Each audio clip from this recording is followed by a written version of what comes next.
What's up, everyone? Welcome back to Real Red Stock, the heart and soul of authentic football fan culture, straight out of Manchester.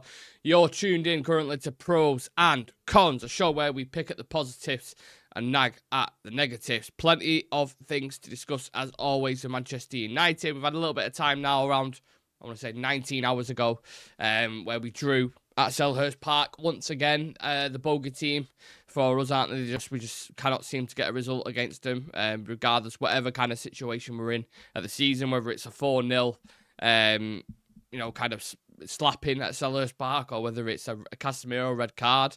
Whatever it is, we just seem to struggle. Apologies about being late, by the way. For some bizarre reason, the camera that I spent a lot of money on just isn't working. So I had a whole setup.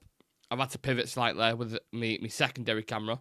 I brought in a super sub, ironically, and yeah, this is what we're working with in a minute. So that's why I'm a little bit late. I do apologize. I say a little bit late. I'm like 10, 15 minutes late. So really apologize about that. But regardless, it's worth the wait because we've still got a very, very good show. And I spent a lot of time on this last night, picking out each individual negative and each individual positive. And of course, if there is anything that I have missed or anything that you would like to add on, you guys are a part of the show. So make sure you get them in and we'll definitely have a discussion. But obviously, from the thumbnail and the headline, you know what the first one's going to be, guys. So let's just dive straight into it.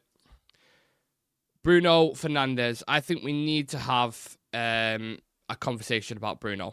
I think when I watched him yesterday, I think there was a couple of things that stand out. And it's not like this is the first time he's done it. I've seen him do it a few times. But because we were so composed in possession and so controlled, I think it stood out a little bit more. There was terrible decision-making, super wasteful.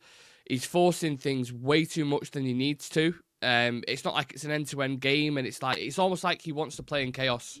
When we're like, no, chill out. You know, we're trying to relax. We're trying to compose some kind of music, and he just comes in with a fucking trombone and a triangle, just going.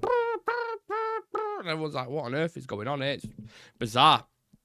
And the team as a whole yesterday, I thought, retained possession really well. We had a tactical, methodical approach to the game, right? You could see that within the first 45 minutes. And he's like a toddler, just fucking shit up, like a rugrat running riot everywhere. And I know that's in his nature, and I know that's what he's like. You even go to his metrics. So let me just pull some of these up for you. He had more shots. Bruno Fernandes had more shots without scoring than any other player in the Premier League so far this season. 17 shots. He's had 90 minutes, 0 goals, 0 assists, 0 out of 6 crosses completed, 2 out of 9 long balls completed, 0 shots on target, 72% passing accuracy, 0.14 expected assist, and he lost the ball 34 fucking times. 34 times he lost the ball. Now, I love Bruno Fernandes as much as the next person. I think his dedication, his leadership at times, what he brings tactically on the pitch as well, in terms of like ordering players and vocalising certain things, I think is really good. And obviously, he's a top-level player. He's a high-quality player. We've seen so many moments from Bruno where you've just gone, oh my God, what a pass, what an assist, what a goal. The issue is, when those things kind of dry up and you see him in isolation sometimes, I don't know. I just feel like, and I think what doesn't help as well, or what does help, whatever way you want to look at it, glass half full, glass half empty. This man here on the right-hand side of your screen, when you watch how composed and calm he is in possession and in tight spaces, you kind of like, I want a bit of that from Bruno. And I think it's just moments where you're forcing it, where you really don't need to. And that's... It's a difficult one because you just give Bruno a brand new contract, haven't you? You just literally give him, whatever it was, £300,000 a week. And you're like, right, he's your guy, he's your captain for the next 3 or 4 years. It's a tricky one, man, because I do love him. I really do love him. But am I the only one, or is anyone else kind of pulling their hair out with Bruno last night? Yeah, it's not the absolute end of the world, but I don't know, at least we've got options there now, maybe. I was always opposed to Eriksen playing in the 10 because I think Bruno's brings more off the ball. But when you play games like Crystal Palace, for example, where, especially under Glasner, where they're quite defensive and they want to keep things compact, I think maybe you can start switching it up there. Try Xerxes in there. Try Eriksen in there. Try multiple. You got Mount, who's back in the team now, who can do a job there. yeah, just a conversation, I think, that needs to be had. Right, let me read out some comments, because there's quite a few in the chat. Please do smash like the video, subscribe to the channel.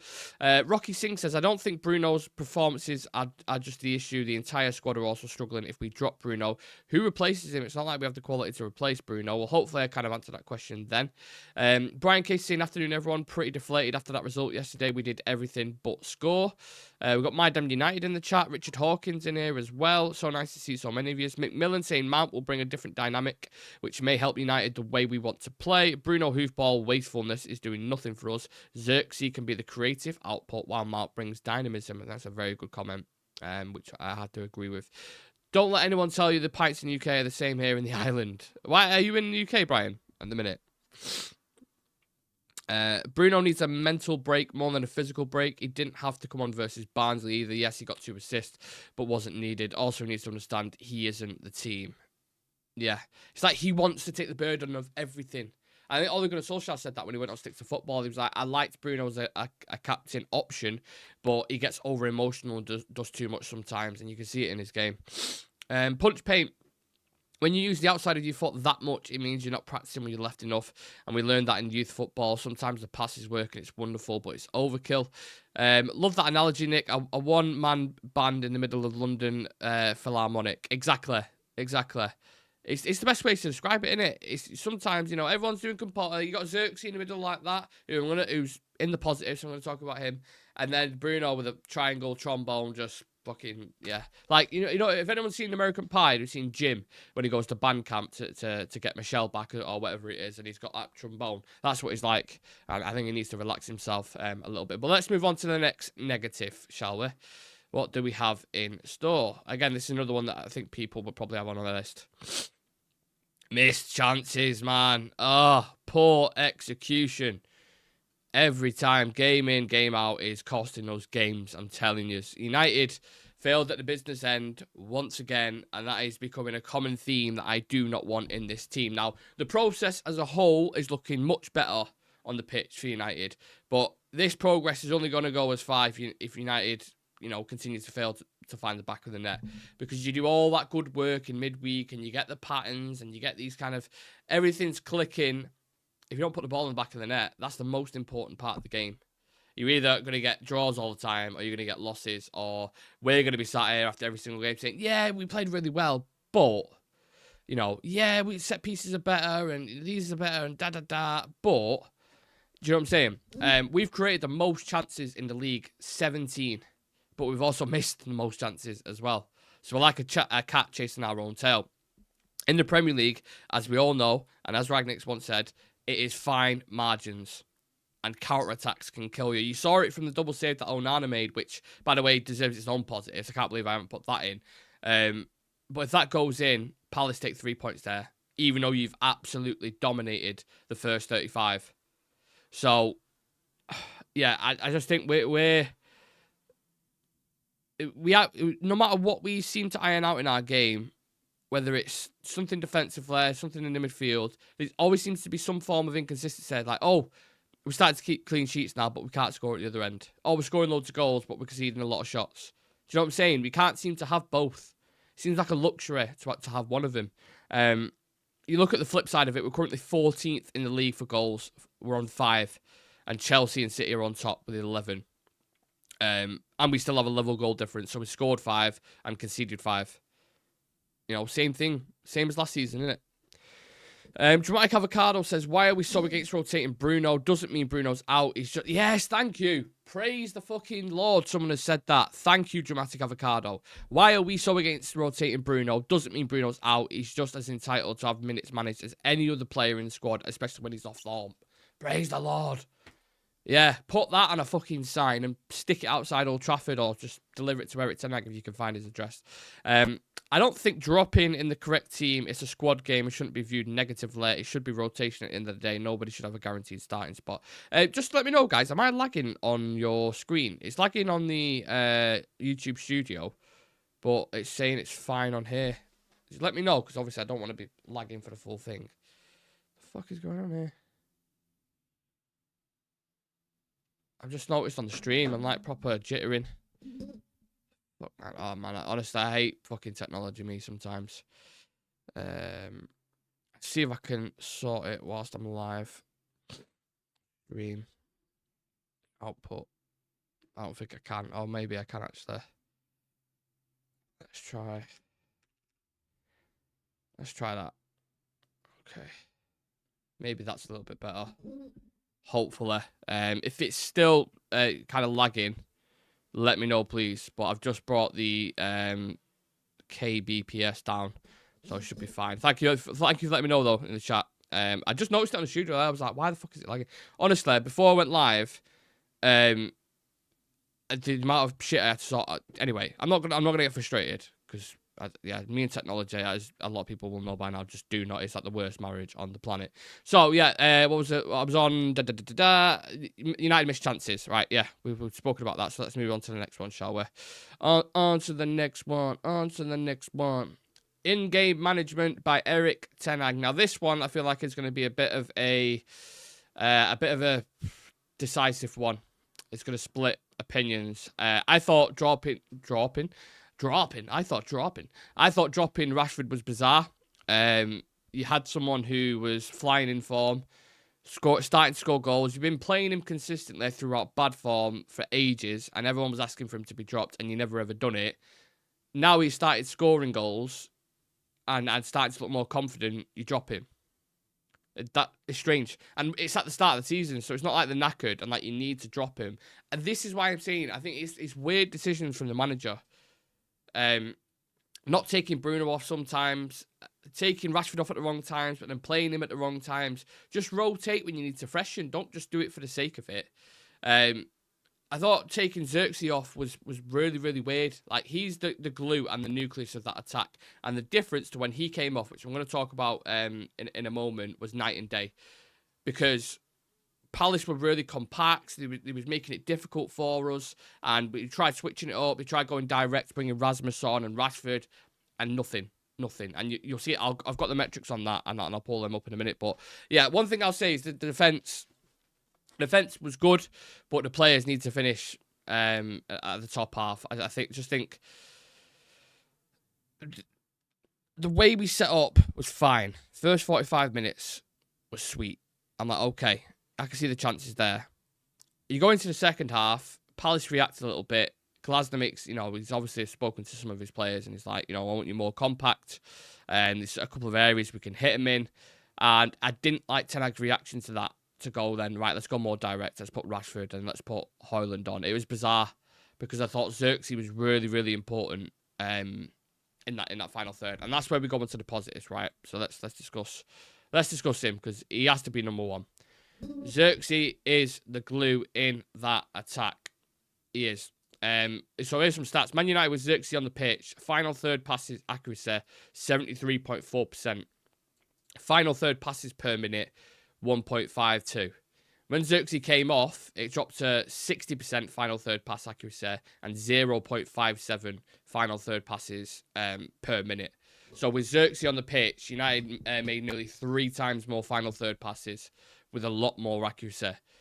Someone who's really starting to settle into the team now. That's why he's on that there. That's why he's the poster boy for this pros and cons today, because I like him. I think his first touch, high level. Extremely high level, Berbatov almost, one may say. I think his spatial awareness is good. He knows where players are at the right times. His head's constantly on the swivel when he's playing, which you need to do when you're in that kind of position. Little subtle flicks around the corner, little nutmegs. It looks like he's in rhythm already, and he's 4 or 5 games in. Imagine when he really, he's got 6 months under his belt and he's got used to the team properly. I like this player. He's not the guy. I always say he's never going to score 20, 30 goals a season. He just isn't that striker. But neither was Firmino. And guess what? Neither was Francesco Totti later on in his career. And neither was Bergkamp. But what is a sandwich without the filler? Or what is the sandwich without the bread? I should say. That makes more sense. Because the filler would be the striker, right? What is a sandwich without bread? You've just got a piece of ham, haven't you? So Xerxes, I think, complements everyone really, really well. And when we play him, it's one of those where the wingers need to do their jobs. Because let's say Liverpool had a season when they had Firmino, Salah and Mane. If Mane and Salah weren't scoring goals, that front three was pointless. So I think Rashford, Garnacho, Ahmad and whoever, Anthony, whoever plays there needs to be scoring goals because that's what Xerxes is in there for. He's going to supply you. So when he does supply you, finish your opportunities. But likewise, I think Xerxes had a couple, if I'm nitpicking, where he maybe should have finished them. There's a couple of chances. I think, what game was it? Was it Brighton, maybe? No, Liverpool. He had 2 chances that he missed. I think there was maybe 1 or 2 in that Palace game that he had. But yeah, I like him. I actually wouldn't mind trying him as a 10 behind Rasmus Højlund. I think he brings, we were touching on it before with Bruno, he brings more composure, link play, and physicality than Bruno. So let Bruno have an off day. Just try it. If you're going to experiment something, we play FC20 in the Europa League on Thursday. I think that's an opportunity to try something like that. What do we think? Obviously, we know he's not going to drop him, but I think that's an opportunity. Richardson, my highest rated player yesterday was Onana. That is how bad we were as a team. Vaccine Nadu says the team depends on Bruno to do something whenever he plays. It shouldn't be that way. When Bruno doesn't play, there is a void. No chances. Bruno looks naked. Fans over. Rocky, don't look at Rashford's goals. That's irrelevant. It's his movement that's gotten much better compared to last season. He isn't looking stagnant and lost. Nobody has a touch of Berber. He was insane. I know. Do you know what? When I made the comparison, I was like, maybe not that level, but he's very good technically. He's right up there. That's why I make the comparison. Berber's a better finish, though. Yeah, I absolutely agree with that. Alex saying we lost Ahmad at the same time, and Eriksen earlier on. We had no bridge from defence to attack. And I think the reason you're seeing why Erik ten Hag's playing Christian Eriksen in that midfield, because progression through the lines, and with Eriksen, what you get is he makes the correct pass all the time. Or everything, he does the right thing. He knows when to slow it down. He knows when to play that eye of the needle pass. He knows when to go down onto the wings. He knows when to go back to the defence and reset. That's what he's a footballer. That's what he's good at.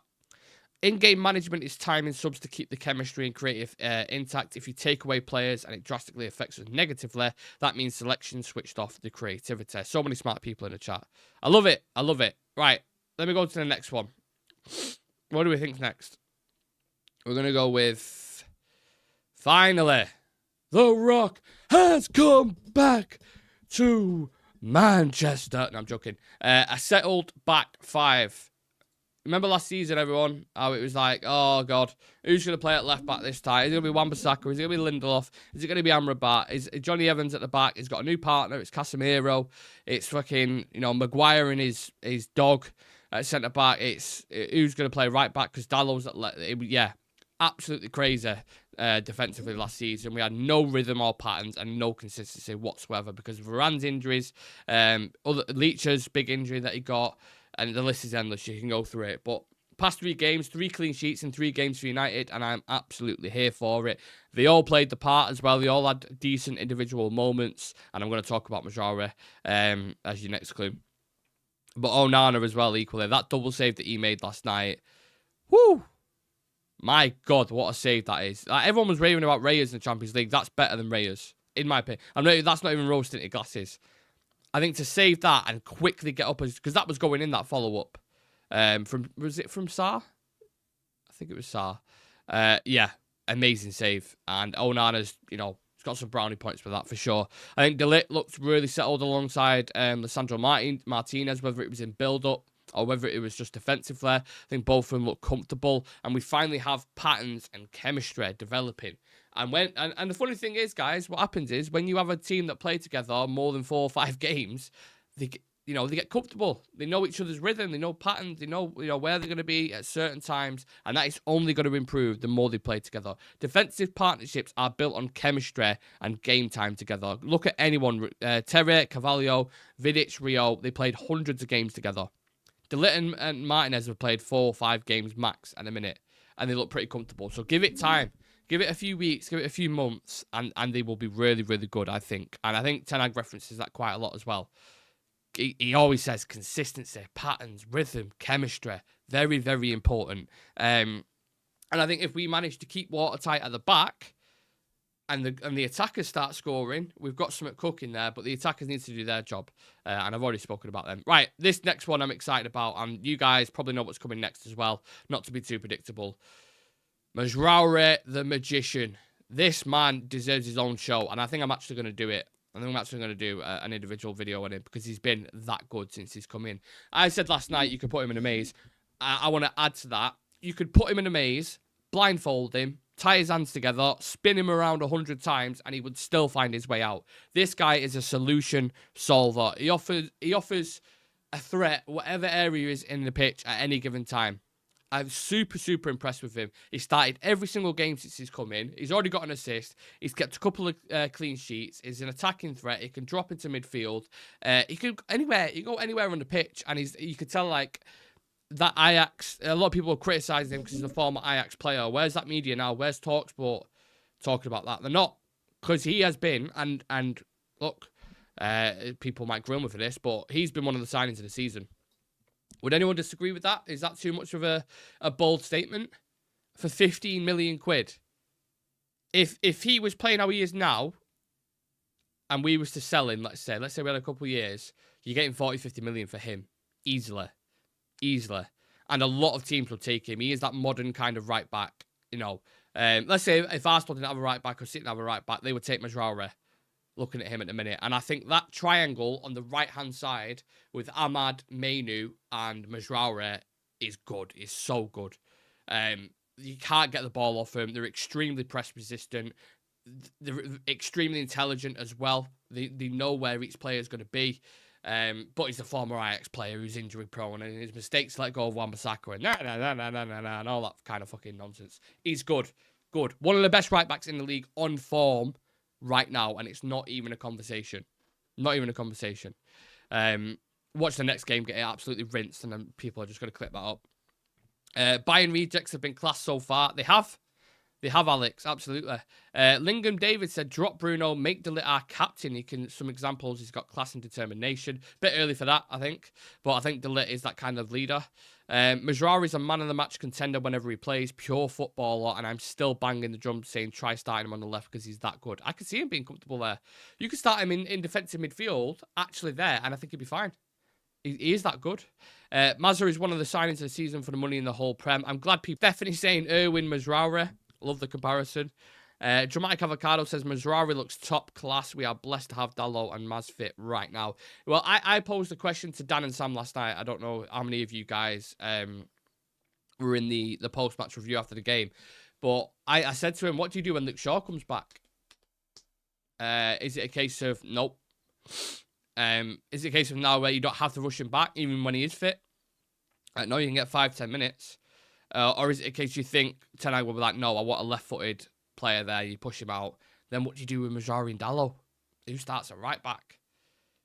Because Dalot's been your guy for the past couple of years. He's played game in, game out. You know, thousands of minutes we're talking about under Ten Hag. One of Ten Hag's favourite players. You can't drop Mazraoui to the bench. You can't drop Dalot to the bench. So I think you have to... I don't know. Is it... What do you do? I think you have to keep Dalot there, right? And you have to keep Mazraoui at right back.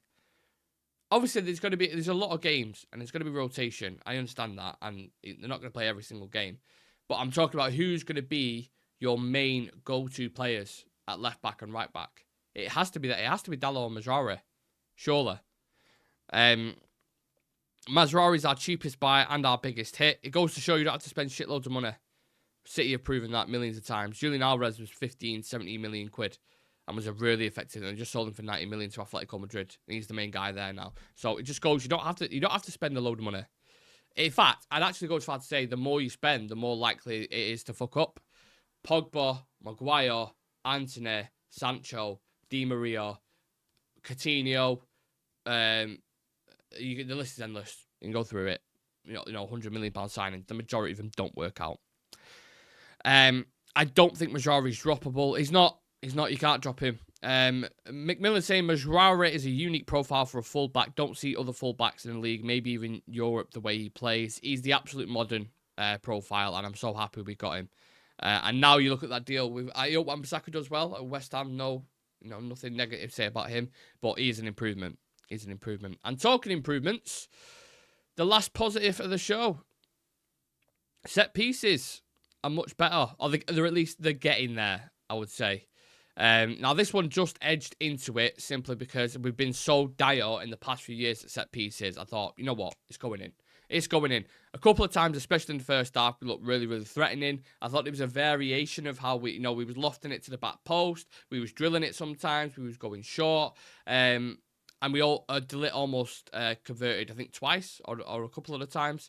In the Southampton game, we had, excuse me, two goals that we scored. One it from short corners, Rashford. Who scored the other one?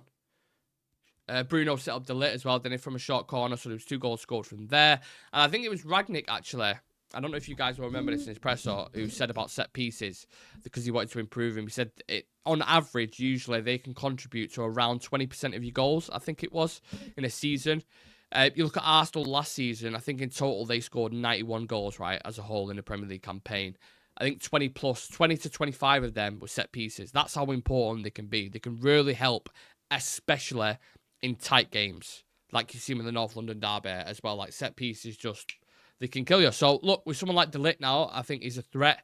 He's obviously, he's winning headers in there if you get the delivery right, and I think Christian Eriksen helps with that delivery, and a couple of Ahmad's crosses were really, really good. Then good, didn't we? I'm pretty sure we brought in a set piece coach as well, didn't we? Because the other one, is it Eric Ramsey, who went to Portland Timbers in America, who was our set piece coach? Maybe. I'm pretty sure it was him. We brought a new guy in. So, yeah, I think you can start to see a bit of that work on the pitch. And I'm just happy because we have some frustrations at United that are repetitive, and we always talk about. Set pieces have always been one of them that we just shit off him. Whenever we get him, we just never seem to do anything with it in important moments, and it frustrates the life out of people. And then, last year we were trying to go short, never really paying off. But I think the delivery now, Bruno's not taking as many corners, which is good. I think Eriksen's better on him. I think Ahmad's better on him. And the short option's always there as well. And now we've got Delit to attack it, at the back post or near post. So I just thought I'd include that. Obviously, it's not a major one. That's why I've kind of left it until last. But we're definitely improving, which is nice to see. So, yeah, make sure you smash the like on the video for us, guys. Subscribe to the channel. We're on 6,977 subs, 23 subs off 7K. So if there is anyone new and you enjoy this kind of football content, please do subscribe to the channel. Right, do any of you guys have any positives or any negatives that you want? This is your opportunity now. This is your part of the show for the last 5 minutes where you put yours in. So any positives, any negatives that you want to discuss that you think maybe I've missed, please do put them in, and I'm happy to talk about them. Hashley Dallow saying Bruno's playing with too much ease and facility as if he is undroppable. Maz said he'll get better because he's in settling phase in the EPL. How scary is that? If Majari isn't full flow now 100%, that is scary. If he's got another level to go up, I'm very interested to see that. Extremely interested. Alex saying, haven't conceded in 3 games, which is a good foundation to build from. Absolutely. Yeah. Look, clean sheets are important. As important. Was it Fergie said defence will win you titles? Attack will win your games. Defence will win your titles, I'm pretty sure he said. And I think, yeah, having that kind of... Is my mic skipping? It's just technology today, Sean. It's just been an absolute bastard, isn't it? Apologies if it is. By the way, I don't know, why is it skipping? Is it still skipping now? Do you know what? I spent, and this isn't like, I'm not trying to flex or anything like that. I spent so much money on my setup trying to get it perfect, so when I'm live like this, there isn't issues for you guys who are watching. Because the last thing people want to do when you're watching a stream or whatever is lagging, or because who wants to listen to someone going, do you know what I mean? So I spent quite a sufficient amount of money trying to get everything proper on the mic, on the cat, on everything. And little bits that it really irritates me when shit like that happens, because I don't know. There's 2 wires plugged into the microphone. Do you know what I mean? Technology pisses the life off me. But yeah, sorry about that. And yeah, Alex, you're spot on. I haven't conceded in 3 games. Very good foundation to build from. But there are tougher tests coming up. I know we've got FC20. I think that'll be, relatively comfortable, or should be. But then we've got Spurs, and then we've got Aston Villa. So let's see how the defence are there when they've got to deal with an Ollie Watkins or a Son Heung-min. That's when the real tests come. I was among the... Mainu does some incredible things, man. He hasn't been at his best, but he's added some skills that are so incredible this season. It's a weird one with Mainu. This season, I think he's been okay and pretty good. And then I'm seeing some stats where he's made the most interceptions in the league. Some people absolutely raving about his performances. I'm like, he's been good. He's been all right. You know, I don't know if he's been the level of last season. I don't know. Is that harsh? I don't know. I don't like criticising too much because you forget the kid's still 19 years old. But I think it's just been like kind of 7 out of 10 every game, 6 or 7 out of 10. Nothing more, nothing less. I was among the person bashing Onana as I loved David De Gea, but what a keeper Onana is proving to be in the last 2 games. Kudos to him for the clean sheets. Onana is back. Yeah, that's what we want. Some positivity. This time last year, I was depressed watching United. This year, I'm excited and optimistic. I see a Stretford end arising. We know we should be winning games, scoring more, and we could beat anyone. Eric Ten Hag. Love to hear that positivity, mate. My damn United sin hasn't skipped at all for me, Nick. Must be a YouTube issue. Don't chuck the mic in the bin. No, I'm definitely not chucking this in. Cost me 200 quid. But yeah, I want it to be a nice visual and sonically experience for everyone. That's my main bed bug. And when little issues happen, like before I went live, it annoys the life out of me. Alex, I just hit my PC with a hammer when it's not working. The Jeremy Clarkson method. Yeah, if it works, have you tried turning it on and off again? Dramatic Avocado Manu was outstanding yesterday's best game this season for sure. I thought it was good. I don't know about outstanding. Maybe I've missed something. I don't know. Maybe I've not watched it properly. I thought it was good in possession, nice and tidy. Rarely give the ball away. But yeah, I don't know. I just thought it was good. 7 out of 10, I'd probably say. Yeah, I wouldn't advise anyone to do the Jeremy Clarkson method that Alex just put in. You might be spending a lot of money, but if it works, it works. Now, let's talk about the conclusion then. I think the most part people would agree, not the result that we wanted, right? Everyone wanted to win, of course, to continue this winning run. Well, if it is a winning run, 2 games, my God. But as Dave Brailsford would say, small margins, right? You compare it to the game last season, it is much better. We dominated the game. We should have won it 1,000,000%.